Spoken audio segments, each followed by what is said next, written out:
So today I'm going to show you how to set up both these dot pens in this cheap Amazon tattoo machine. This costs about $8. If you're going to use one of these Amazon power supplies, cost about 20 bucks. These are the dot pens. I sell these on my Etsy store at Nick Jones Tattooist. This is the offset holder. It's made for using any kind of ink pen you want. This is the big pen holder, made for just big pens. We'll start off with the offset dot pen holder. First thing we're going to do is get out the Allen wrench that comes with it. And you can see how the offset holder is off to an angle from this flat part here.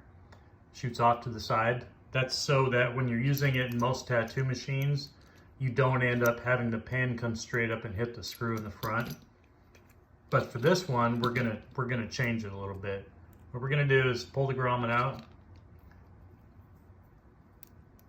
put the Allen wrench in the bottom screw, and turn it back just slightly to where it's straight away from that flat part, just like that.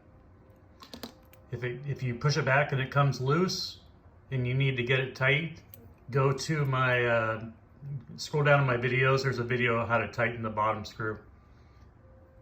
Next step is put it through the tube vise of the machine. Some of these machines, especially when you first get them, the tube vise can be really tight and it'll seem like it's not going to fit, but it'll fit. Just make sure it's lined up perfectly. Put the grommet in. Grommet goes over there, and then adjust it to wherever you want it. I usually keep it about to there. Tighten this. You want to make sure that this wing nut ends up flat this way. So when you look down at it, you see the circle here down at the bottom goes right through the middle of it, and it's nice and flat. If it ends up crooked or not flat, you can add a little washer to it. You can see here I've added another little washer to it just to change where it lands when it's tight. Next step is to get your ink pen, loosen the key, put the ink pen in very shallow. I don't like to have it hanging out a lot like that. I keep it pretty shallow. It's just easier for me to use it that way. And then you want it to where it kind of sits in between the wing nut there. Take out one of the rubber bands, put it around the front of the pen, and then twist it. You can do either one of two ways. You can twist it all the way around again and have it go around twice, or you can just twist it and have it not go around twice, just have it land somewhere else. Just depends however it's running. Get it nice and loose. I'm kind of stretching it out. You don't want it too tight. And then you can skip the rubber band across here for now. Then plug in your clip cord. And I'm going to assume that you don't know what you're doing here, so let me start by showing you the power supply. First of all, when you get this, it comes with two clip cords and a foot switch. This is your foot switch hole. Goes in there. This is what your foot switch looks like. You can see here what I did to mine is put a piece of tape around it because I don't like having to actually push on the foot switch to use it. So I tape it shut so that it's always on. That way I just keep it right next to my drawing, and what I use is the on-off switch to turn it off and on. Your clip cord goes in either one of these holes. One says shader, one says liner. We're gonna throw it in the liner one for now. Whichever hole it's in, you have to have the switch to the corresponding hole, so L is for liner.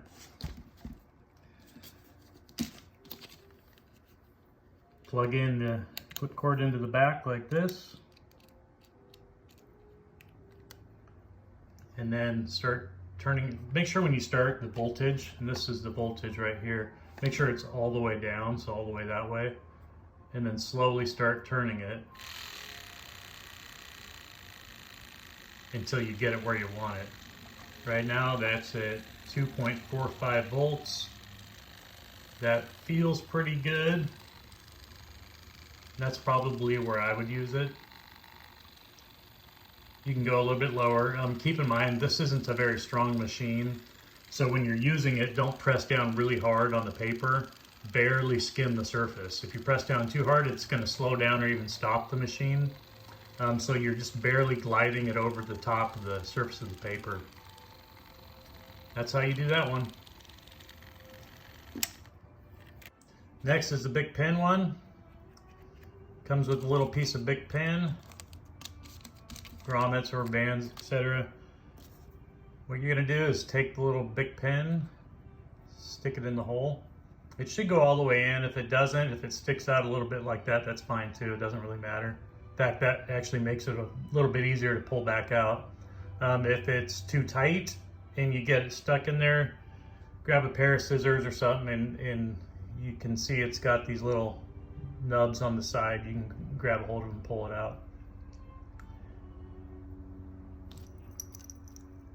So go ahead and stick that in there.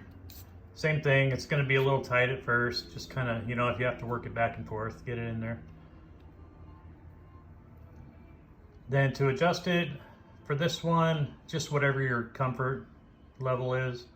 I usually put it right in the middle or so.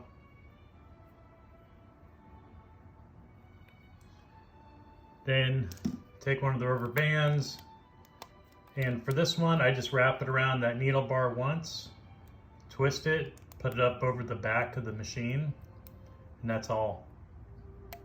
That's all you need for that. You can tug on a little bit, loosen it up if you want to. And then we'll see what that sounds like.